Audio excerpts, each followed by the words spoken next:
habantsika rehetra ny anaran'i Jesosy Kristy izay avy ato amin'ny fiangonana Christ-Embassy Madagasikara. Ampifaliana no izaranay aminareo ny rasody fahamarinana anio alahady faha-efatra ny volana May taona 2024 izao.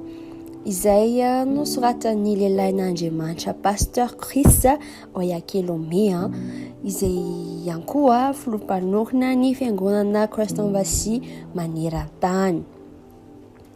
Ny lohahevitra ny rasodiantsika androany zany dia hoe ny tena fitombona ara-panahy. Ny ten'Andriamanitra dia nalaina tao amin'ny Efesiana 4:7-12 fakto zao amin'ny anaran'i Jesosy mandra-pahatonga antsika rehetra ho amin'ny firaisan'ny finoana sy ny fahalalana tsara ny zanak'Andriamanitra ka ho lehilahy lehibe maritraritra ny ohatrin'ny alehiben'ny fahafenoan'i Kristy. Alleluia. Ny famelabelaran'ny lehilahin'Andriamanitra dia hoe ny tsirairay avy amintsika dia teraka teto amin'izao tontolo izao. Nisy teraka sa tsy izany?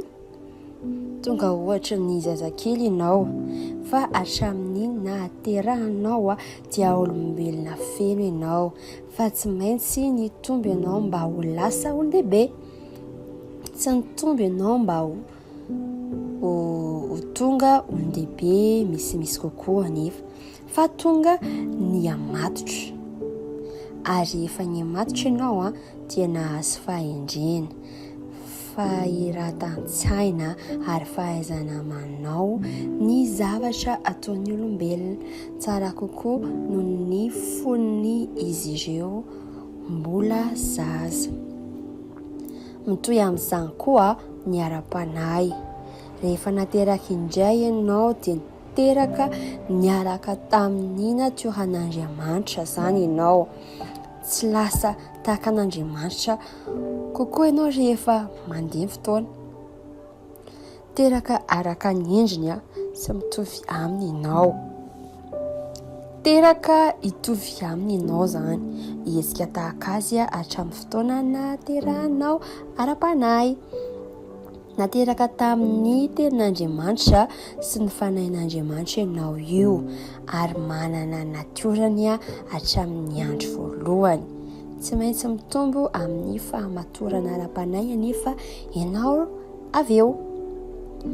Ny fitombona ara-panahy dia mahatonga anao afaka maneho ilay fahafenoan'ny fiainan'Andriamanitra ao anatinao. Arakaraka ny fahamatoranao ara-panahy no ahafahanao manatanteraka ny drafitr'Andriamanitra ho an'ny fiainanao amin'ny fomba mahomby kokoa ary mihetsika amin'ny heriny. Izany no mahatonga ny kristianina sasany indraindray tsy mahita ny vokatra iriny na dia eo aza ny ezaka ataony. Ny andraikitra sy ny hetsika ara-panahy sasany dia mitaky fitombona mba hitohizana. Mety kisendrasendra no hitrangany zavatra sasany fa mety tsy haharitra izany satria mitaky fahamatoranao ara-panahy mba hahatonga izany haharitra eo aminao. Izany no antony ampitandremana mafy antsika mba hoe amina Baiboly nisy an'ity eo amin'ny Petera 2:7 ny 9:20 vakto zao amin'ny anaran'i Jesosy. Mitombo amin'ny fahasoavana sy ny fahalalana Jesosy Kristy tompontsika sy mpamonjy. Amen. Amin'ny Efesiana ihany koa 4:7-10 dia mampianatra antsika mba hoe amin'ny anaran'i Jesosy hitombo amin'ny zavatra rehetra ho amin'izay loha dia Kristy, izay lohany zany dia Kristy ny lohany. Rehefa mihinana ny teny sy matotra ara-panahy ianao dia andeha amin'ny fahafenoan'ny fikasan'Andriamanitra momba ny fiainanao ary hitondra vokatra maharitra ao amin'ilay fanjakany. Koa mitombo amin'ny teny sy ny fahalalana an'Andriamanitra ary mazotoa